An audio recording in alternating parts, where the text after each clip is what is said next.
Bien, aquí vamos a ver un tipo de intercambiador tipo serpentín con agitador. ¿Cuál es la diferencia entre tanque enchaquetado y tipo serpentín? Ambos tienen la misma estructura. El tanque enchaquetado se caracteriza porque aquí en la parte externa circula vapor de agua y en la parte interna se encuentra el fluido y está con agitación. En cambio, el intercambiador de calor tipo serpentín tiene tubo en forma de serpentín, tiene el fluido caliente aquí dentro y obviamente no tiene vapor de agua en la parte externa, como lo suele tener un tanque enchaquetado. Esa es la primera diferencia. Entonces, para resolver tipo serpentín, ustedes se dan cuenta porque tiene un tubo de serpentín, ¿no? Entonces, para eso sabemos que un intercambiador de calor tipo serpentín comprende de tres partes, ¿no? Está el tanque, ese es el tanque. Esto de acá de rosado es el agitador, que existen tres tipos de agitadores, ¿no? No siempre es de esta manera, sino que hay de paletas planas, de turbina y de hélice marina. Y acá el tubo tipo serpentín almacena el fluido caliente, ¿no? El fluido caliente entra por aquí, por el interior del tubo serpentín, circula y sale a una temperatura diferente, ¿no? Como entra caliente, pierde temperatura y sale un poco, disminuye su temperatura, ¿no? Mientras que aquí el fluido, que está en la parte externa, que es un fluido que nosotros deseamos calentar, está frío, pero por el calor que va a desprender el fluido caliente se transfiere al frío y va a aumentar su temperatura. Pero fíjense, el fluido que está aquí en la parte externa, el que está almacenado, como tiene un agitador y esto va a estar en constante vuelta, se va a estar mezclando, no hay temperatura inicial ni temperatura final aquí, digamos, ¿no? ¿Por qué? Porque se encuentra inicialmente a la misma temperatura. La temperatura del fluido que va a ser 16 grados centígrados. ¿Okay? Entonces, en la parte interna va a haber un fluido caliente, en la parte externa va a haber un fluido frío, que se mantiene su temperatura del fluido porque está en constante agitación, ¿sí? Entonces decimos, ¿no? En una de las etapas de elaboración de frutos en almíbar se utiliza una solución caliente de azúcar a 40 grados Brix. Se quiere utilizar, ¿no? Para realizar el calentamiento, o sea, ¿qué quiere decir? Mi solución de azúcar ahorita está fría, queremos realizar un calentamiento. Entonces, para eso dice que se va a introducir al tanque 1000 kilogramos de la disolución en un tanque cilíndrico agitado de 1 metro de diámetro, perfectamente aislado. Entonces nosotros aquí tenemos, ¿no?, que mi diámetro del tanque es 1 metro, está perfectamente aislado. Y dice que aquí esta solución tiene un flujo másico, ¿no? Esta va a ser la solución fría de 1000 kilogramos sobre segundo, ¿no es cierto? Porque el fluido caliente está dentro, ¿no? Entonces dice que se quiere introducir 1000 kilogramos de dicha solución en un tanque cilíndrico de 1 metro de diámetro, provisto de un agitador de paletas planas. Entonces aquí ya nos está dando el tipo de agitador de paletas planas. ¿Qué más? Dice que de 30 centímetros de diámetro y que gira a 50 revoluciones por minuto. Nosotros necesitamos saber tres tipos de diámetro. Diámetro del agitador, que es de aquí hasta acá. Diámetro del serpentín, que es de aquí hasta acá. Y diámetro del tanque, que es de aquí hasta acá, ¿no? Diámetro interno. Entonces, en este caso, ya nos dan, ¿no?, que es de 30 centímetros de diámetro, ¿no? Y que gira a 50 revoluciones por minuto. No, son 20. Dice 20. Listo. Entonces dice, el tanque se halla sumergido en un serpentín helicoidal formado por tubos de acero inoxidable, nos da las características del tipo de acero, y de 12 milímetros de diámetro interno y 1 milímetro de espesor. Si se dan cuenta, este es el diámetro del tubo serpentín, diámetro interno. Está formado por diámetro interno y diámetro externo, ¿no? Y ahí nos dice que es de 12 milímetros y 1 milímetro de espesor. Y 15 metros de longitud total, quiere decir que la longitud del serpentín es 15 metros. Aquí lo anoté. ¿Qué más? Ahora, dice, por el interior del serpentín circula vapor de agua saturado a 3 atmósferas que condensa. Entonces, miren, fíjense, de vapor se está condensando, está cambiando de estado. ¿Qué significa eso? Cambio de fase. Entonces, como está cambiando de fase, su coeficiente de transferencia de calor por convección, ¿se acuerdan que nosotros hallamos el coeficiente de transferencia en la parte interna, ¿no? HI, y si es en la parte externa, hallamos aquí HO. Pero en este caso ya no vamos a hallar el coeficiente de convección parte interna. ¿Por qué? Porque es vapor de agua lo que está adentro. Entonces, en vez de HI, va a ser H de vapor, ¿no? Coeficiente de transferencia de calor por convección en forma de vapor. Ustedes saben que cuando no tienen dato del coeficiente de transferencia de calor por convección de vapor, que es, bueno, se asume el valor de 8,52, pero como en este caso nos dice que es 9,3, pues vamos a trabajar con 9,3, pero si no nos lo dicen es 8,52. Entonces dice, ¿no? Si la solución se encuentra inicialmente a 16 grados centígrados, quiere decir que, mire, al comienzo esta solución de azúcar, este fluido, estaba a 16 grados centígrados. Pero luego de que inició el proceso y aquí ingresó el fluido caliente perdió calor y el calor que perdió lo transfirió al fluido frío. Entonces, si estaba a 16 y se quiere calentar, al final nosotros vamos a obtener otra temperatura, ¿no es cierto? Ya no va a estar a 16, sino va a estar a una temperatura más alta por la ganancia del calor por parte del fluido caliente, ¿no? Entonces dice, si la solución se encuentra inicialmente a 16, ¿no? Dice que despreciemos la resistencia a la transferencia de calor en la pared, ¿no? De la pared de calor del serpentín.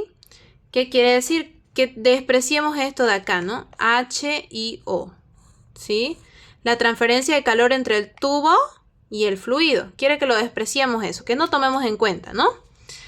Dice, calcúlese el coeficiente global de transferencia de calor teórico. ¿Qué me está pidiendo como dato? Me está pidiendo esto, ¿no? Coeficiente de transferencia teórico. ¿Y qué más nos está diciendo? El tiempo en que tarda la solución en alcanzar a los 60 grados centígrados. Me pide el tiempo y que la solución tarde a llegar a los 60 grados centígrados, ¿no? ¿Cuánto tiempo transcurrió desde que ingresó el fluido para que cambie de 16 a 50? Digo, a 60. Bien, entonces ya tenemos aquí todos los datos, ¿ya? Y vamos a comenzar a hacer, ¿no? Como acá nos están pidiendo el coeficiente de diseño, nosotros vamos a tomar en cuenta de que tenemos que trabajar con la fórmula del coeficiente de diseño. Digo, de coeficiente de transferencia de calor teórico. Entonces, para eso, nosotros sabemos que para hallar el coeficiente de calor teórico, ¿ya? Nosotros necesitamos lo siguiente, ¿no? Nosotros necesitamos esto, ¿no? Esto de acá. El coeficiente teórico dice que es, ¿ya? El coeficiente de transferencia de calor de la pared entre el tubo y el fluido por el coeficiente de transferencia de calor por convección externo y la suma de estos dos. Pero como en este caso me dice que desprecie H y O, yo voy a despreciar, ¿ya? Voy a despreciar, ¿por qué? Porque hay cambio de fase. Cambio de fase. Entonces, como hay cambio de fase, no se va a tomar en cuenta la transferencia de calor de la pared del tubo. Entonces, ¿esto qué quiere decir? Si hay transferencia de calor, si hay cambio de fase, si en el interior del tubo del serpentín es vapor, se puede hallar directamente con esta fórmula de acá. Entonces, como ya incluso mi enunciado me decía que desprecie el coeficiente de transferencia de calor por convección de la pared. Entonces sería, ¿no? Esta sería mi fórmula. Ya, el coeficiente de transferencia de calor de vapor por la parte externa, el coeficiente de transferencia parte externa y más el coeficiente parte externa. Entonces miren, de esta forma, o sea, yo tengo que hallar los coeficientes de transferencia de calor para poder encontrar el coeficiente teórico, ¿no? Entonces fíjense, como acá nosotros necesitamos el coeficiente teórico, necesitamos esto, ¿no? El coeficiente de transferencia de calor de vapor ya lo tenemos, nos lo dieron de dato en el problema, 9,3. ¿Qué es lo que no tenemos? Esto, el coeficiente de transferencia de calor por convección en la parte externa, HO. Entonces nos fijamos, en la parte interna está mi fluido, mi vapor de agua caliente. ¿Y qué es lo que está en la parte externa? La solución de azúcar, ¿no es cierto? Entonces, como está la solución de azúcar, yo voy a hacer análisis en la parte externa, en la solución de azúcar. ¿Sí? Entonces, yo voy a continuar aquí atrás, ¿no? Entonces, vamos a poner análisis. Análisis en la parte externa. Solución de azúcar. ¿Sí? Como ya nos hemos fijado. ¿Por qué? Porque nosotros tenemos que hallar el calor por convección externa. Entonces tenemos de dato que el flujo másico es 1000 kilogramos, ¿no? Entonces para eso tenemos ahí el flujo másico. ¿Qué más necesitamos nosotros? Necesitamos saber las propiedades del fluido. Entonces, para hallar nosotros el coeficiente de calor por convección externo, miren, para hallar esto, nosotros necesitamos el número de Nusselt y la conductividad. ¿Dónde hallamos el número de Nusselt? Con esta fórmula. ¿Y qué necesitamos para hallar Nusselt? Reynolds. Tipo de agitador, ya sabemos cuál es, entonces ya tenemos el número. ¿Tenemos Reynolds? No. ¿Tenemos Prandtl? ¿Dónde vamos a encontrar Prandtl? Por las características del fluido de azúcar, ¿no? El número de Prandtl y la conductividad. ¿Y la viscosidad dónde la hallamos? También lo vamos a hallar en tablas cuando hallemos las propiedades del fluido, ¿no? Y para hallar el número de Reynolds, ¿qué necesitamos nosotros? Para hallar el número de Reynolds, nosotros necesitamos esto. Diámetro del agitador, que ya lo tenemos de datos. Esto, el número de revoluciones por minuto, bueno, por segundo, ya lo tenemos de datos. La densidad y la viscosidad. ¿De dónde tenemos esos datos? De las propiedades del fluido. ¿Y cómo hallamos nosotros las propiedades del fluido? Con la temperatura del fluido. Como yo les mencioné, el fluido, como está siendo agitado, su temperatura se mantiene constante. Entonces, si aquí en el enunciado me dice que la temperatura de mi fluido es 16 grados centígrados, entonces se va a mantener, ¿no es cierto? Temperatura de mi fluido es 16 grados centígrados. Entonces yo en esta temperatura, ¿no? Voy a hallar sus propiedades. En este caso, como es de una solución de azúcar, nosotros no tenemos información de la densidad, el Cp, conductividad, Prandtl y viscosidad. No tenemos esa información en tablas directamente. Entonces, en este caso, el enunciado a nosotros nos da ya los números, ¿no? Por ejemplo, el número de Prandtl de dato del problema es 12,4. La viscosidad es 3,7 por 10 a la menos 7 epsilon. 2850 sobre la temperatura en grados Kelvin. Y como nosotros ya hemos calculado esto, nos salió 3,532 por 10 a la menos 3 kilogramos metros segundo. El calor específico 2,85 kilojoule, kilogramos, grados centígrados. La conductividad 0,814 watts metros grados centígrados. Y la densidad que nosotros hemos calculado que es la densidad que nos dan de dato igual 1172,76 kilogramos metros cúbicos. Entonces, fíjense, ¿no? A esta temperatura del fluido hallamos las propiedades, ¿no? Como no tenemos una tabla para la solución de azúcar, entonces nos lo dio el problema. Nos lo dio mediante fórmulas en las cuales reemplazamos y tuvimos esos datos y otros de manera directa. Esto y esto, ¿sí?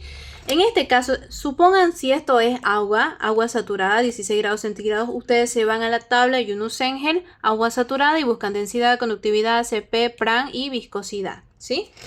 Entonces, una vez ya tenemos las propiedades de los fluidos y tenemos el flujo másico, lo que nosotros necesitamos hacer es hallar el número de Reynolds, ¿no es cierto? Como les mencioné anteriormente. Entonces aquí, ¿no? Paso 1 fue ese, ¿no? Paso 2, vamos a escribir aquí. Paso 2. Hallar Reynolds. Para hallar el número de Reynolds tenemos la siguiente fórmula. Diámetro del agitador por número de revoluciones del agitador por la densidad por la viscosidad. ¿Por qué nosotros tomamos en cuenta el diámetro del agitador? Porque mi fluido está en movimiento gracias al agitador, está en contacto con el agitador. Entonces nosotros de datos sabemos que el agitador, el diámetro del agitador es 30 centímetros, ¿no? Decimos entonces, como es 30 centímetros es lo mismo que decir 0,3 metros al cuadrado. Como nos dice que necesitamos saber las revoluciones por segundo, a nosotros nos dice que son 20 revoluciones por minuto. Entonces yo digo, ¿no? Si son 20 revoluciones por minuto, ¿ya? ¿Esto qué me quiere decir? Mejor ahí, ¿no? Quiere decir que son revoluciones sobre minutos, ¿no? Y sabemos que un minuto tiene 60 segundos. Entonces, si nosotros reemplazamos, esto nos va a salir, ya. Si tenemos 120 revoluciones por minuto, entonces dividido entre 60 segundos, nos va a salir que son 2, ¿no? 2 revoluciones por segundo. Entonces aquí, ¿no? 2 revoluciones por segundo. Por la densidad, ya habíamos calculado la densidad, 1172,76 kilogramos metros cúbicos. Por la viscosidad cinemática, que es 3,532 por 10 a la menos 3 kilogramos metros segundos, ¿no? Entonces el número de Reynolds, reemplazando, nos va a salir que es 59.766,93. Entonces ustedes saben, ¿no? Saben por dato que si mi número de Reynolds es mayor a 2100 significa que es laminar. Digo, menor a 2100 es laminar y mayor a 2100 es turbulento. Entonces, en este caso, como mi número de Reynolds es turbulento, ahora nosotros vamos a hallar el número de Nusselt, ¿sí? Y para hallar el número de Nusselt cuando mi flujo es turbulento, nosotros nos vamos a basar de la siguiente fórmula de aquí. ¿Sí? Perdón. Nos vamos a basar de esta fórmula de acá. ¿Ya? Como lo hicimos en el número de Nusselt de intercambiador de flujo transversal. Entonces ya hallamos el número de Reynolds. Salió turbulento. ¿Ya? Y como salió turbulento, entonces aquí nosotros decimos, ¿no? Número de Nusselt es igual a Reynolds 2/3, Prandtl 1/3, la viscosidad y viscosidad superficial 0,14. ¿No? Entonces, como mi número de Nusselt, el símbolo A simboliza el tipo de agitador, y en este caso me dice que mi agitador son de palas planas, entonces va a ser 0,87, ¿no? 0,87. Mi número de Reynolds, que nos salió 59.766,93 elevado a 1/2, a 2/3, mejor dicho, a 2/3 por el número de Prandtl. El número de Prandtl aquí en el ejercicio nos dice que es 12.4. 12.4 elevado a 1/3 y la viscosidad, ¿no? La viscosidad nos dice que es 3,53 por 10 a la menos 3 kilogramos metro segundo. Y la viscosidad superficial. ¿A qué se refiere la viscosidad superficial? ¿A cuánto la viscosidad a la que está según la temperatura de la pared exterior del tubo serpentín? Porque esa está en contacto con el fluido. El fluido va a chocar con esa parte externa. Entonces a mí me sale que la temperatura superficial del tubo de serpentín, como acá dice, ¿no? La temperatura del tubo de serpentín es 106, ¿sí? Entonces es 106 grados centígrados.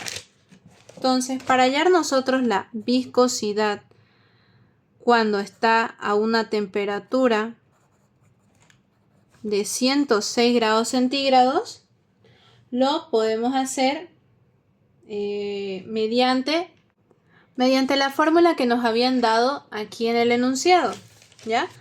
Esta fórmula nos dieron para hallar la viscosidad a la temperatura que deseamos. Entonces, en el fluido la temperatura era 16, pero como yo quiero hallar la viscosidad a 106 grados centígrados, entonces voy a reemplazar eso en grados Kelvin y ahí me va a salir la viscosidad. Entonces, la viscosidad de la pared superficial del tubo serpentín va a ser igual a 6,823 por 10 a la menos 4 kilogramos metros sobre segundo, ¿sí? Esto es a la temperatura de 106 grados centígrados, que es lo que yo quiero, lo que está, ¿no? Mi tubo serpentín. Y esta es a la temperatura de 16 grados centígrados. ¿Por qué ocupé la misma fórmula? Pues porque esa fórmula me dieron para hallar la viscosidad de ¿qué? Del fluido de solución de azúcar, ¿sí?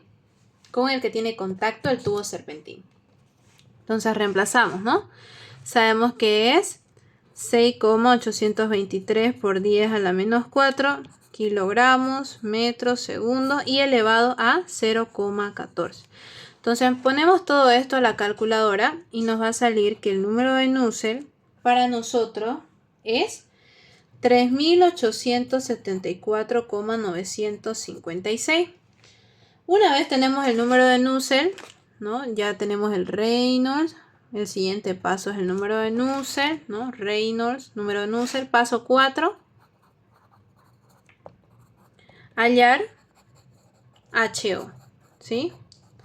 Entonces, para hallar eso, nosotros tenemos la fórmula Nusselt, que es igual a HO por el diámetro del tanque sobre la conductividad. En este caso, bueno, yo no quiero hallar el número de Nusselt porque ya lo hallé. Quiero hallar el coeficiente de transferencia de calor por convección de la parte externa. Entonces, ahí reemplazamos, ¿no? El número de Nusselt nos salió 3.874,956. La conductividad la obtuvimos en el enunciado 0,814 watts metros grados centígrados, ¿no? Y el diámetro del tanque, ¿no?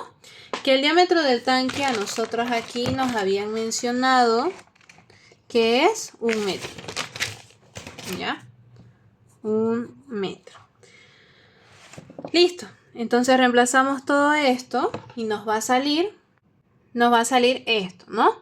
Como ustedes saben, aquí la conductividad yo estuve trabajando en watts, por eso nos está saliendo en watts. Pero ustedes pueden convertirlo a kilowatts. ¿Cómo lo vamos a convertir? 3.154 watts, metros cuadrados, grados centígrados. Ustedes saben que 1 watt tiene, o bueno, 1 kilowatt tiene 1000 watts, ¿no? Es así. 1 kilowatt tiene 1000 watts. Entonces ustedes dividen entre 3 y les va a salir que es 3,154 por 10 a la menos 3 kilowatts metros cuadrados grados centígrados, ¿sí? Entonces una vez ya tienen el coeficiente de transferencia de calor por convección externo, ya nosotros podemos usar en la primera fórmula, que es esto de acá, porque eso es lo que tenemos que sacar, ¿no? El coeficiente teórico. Entonces decimos, ¿no? Ahora sí, paso 5. Tenemos ahí el coeficiente teórico, que es H vapor por HO, H vapor más HO. Entonces, el coeficiente de transferencia de calor de vapor nos dio el enunciado 9,3, lo que dice, ¿no? Nuestro problema. ¿Dónde está? 9,3 kilowatts metros cuadrados grados centígrados. Entonces, ¿por qué yo convertí de watts a kilowatts? Para que estén en las mismas unidades, ¿no? Kilowatts metros cuadrados grados centígrados por... Ya. Otra vez lo repito esto. Más. Por el coeficiente de transferencia de calor teórico, que nos salió 3,154 por 10 a la menos 3 kilowatts metros cuadrados grados centígrados. 3,154 por 10 a la menos 3 kilowatts metros cuadrados grados centígrados, ¿no? Entonces nosotros reemplazamos estos datos y nos va a dar 2,355 kilowatts metros cuadrados grados centígrados.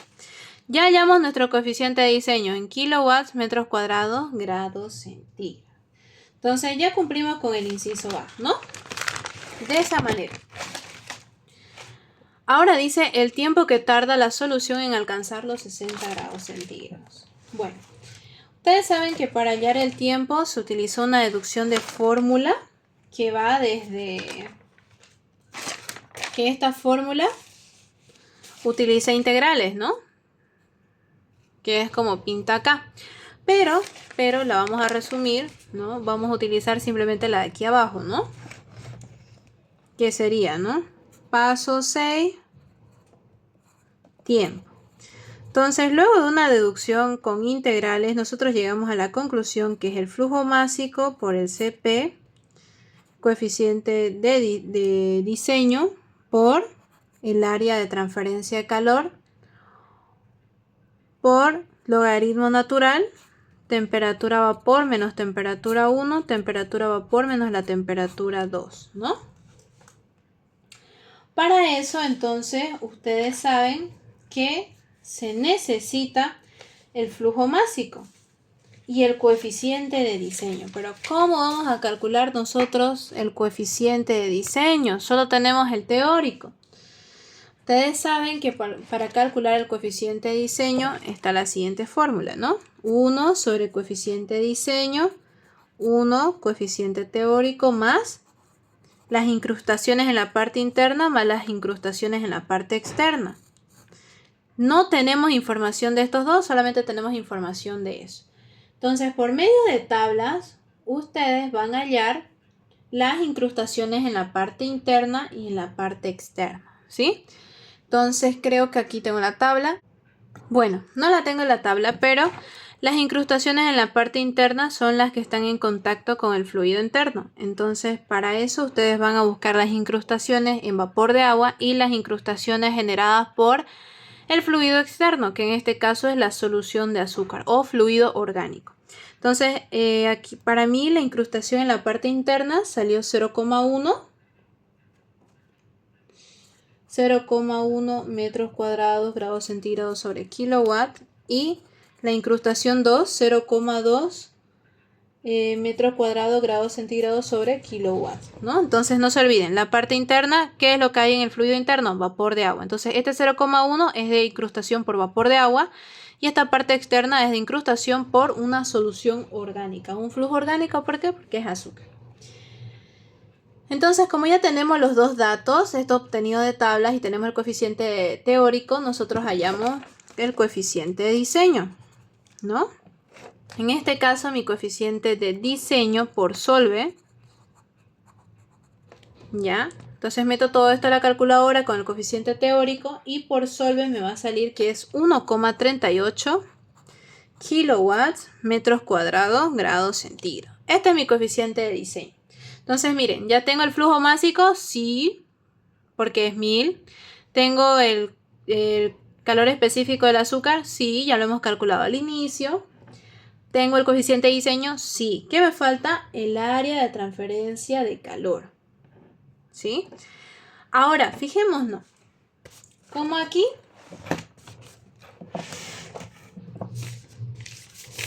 ¿no? Se está interactuando con esto, ¿no? Sumergido por un serpentín helicoidal, ¿no? Que es el que va a estar ayudando a que se dé la transferencia de calor. Entonces nosotros vamos a tomar en cuenta el área del serpentín. ¿Por qué? Porque el área del serpentín va a influir en que que gane calor el fluido frío. Entonces vamos a tomar en cuenta el área de transferencia de calor del serpentín. Entonces aquí, ¿qué me dice? 12 milímetros diámetro interno y 1 milímetro de espesor. Pero si se dan cuenta, mi solución de azúcar, ¿acaso está teniendo contacto con el diámetro interno? No, está teniendo contacto con el diámetro externo del serpentín, no con el diámetro interno, ¿no? La solución de azúcar. Entonces a mí no me sirve el diámetro interno del serpentín. Yo necesito hallar el diámetro externo del serpentín, ¿no? Entonces para eso yo lo que hago es, entonces para tomar en cuenta lo siguiente, si yo tengo el diámetro interno del serpentín, para saber el diámetro externo, ustedes saben que aquí tengo mi diámetro interno, aquí hay un espesor y aquí hay otro espesor, ¿no? Espesor, espesor. Entonces, para que yo pueda saber el diámetro externo del tubo serpentín, porque es el que está en contacto con mi fluido, digo, ¿no? El diámetro exterior va a ser el diámetro interno más 2 veces. ¿Por qué? Porque aquí hay espesor y aquí también hay espesor. 2 veces el espesor. Si mi diámetro interno es 14 milímetros y mi espesor es 1 milímetro, sería 16, ¿no es cierto? Mi diámetro externo.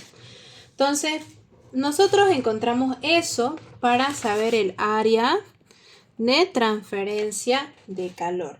Y para saber el área de transferencia de calor, nosotros nos vamos a ir aquí, ¿no?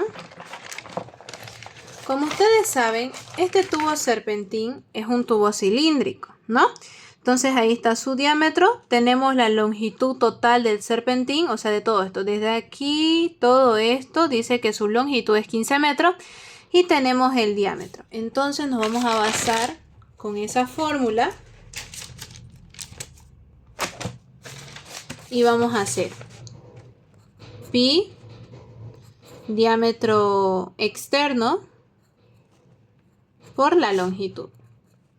Entonces ustedes ya saben el valor de pi, ya saben el diámetro externo, 16 por 10 a la menos 3, porque estamos trabajando en metros.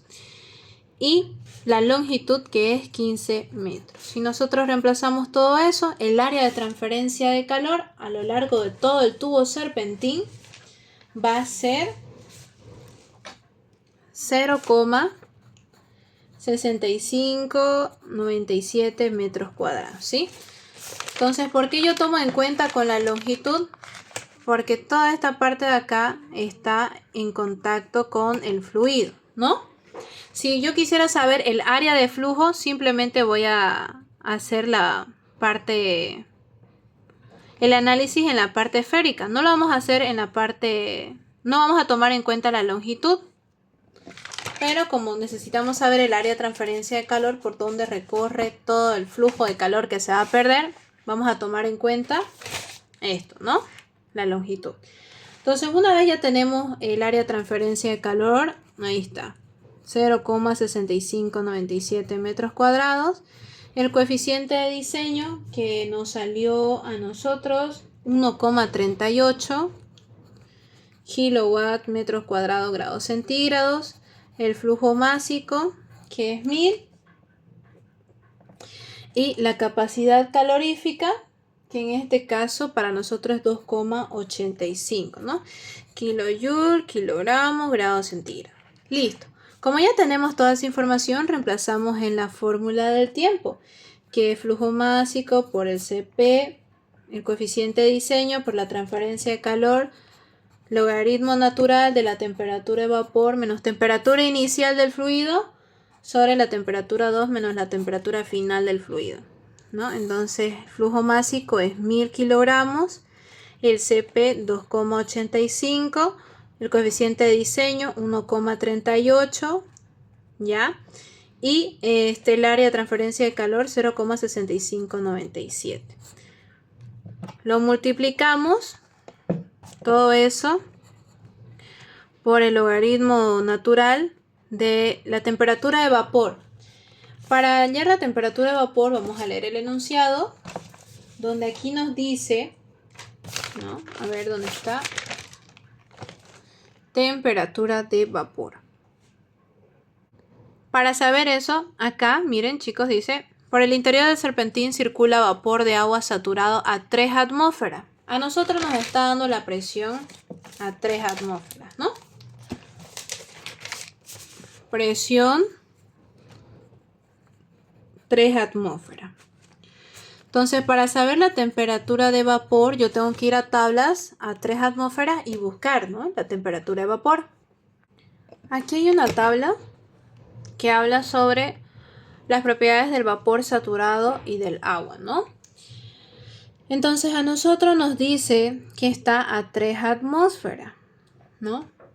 Pero si se dan cuenta aquí, la presión de vapor está en kilopascales.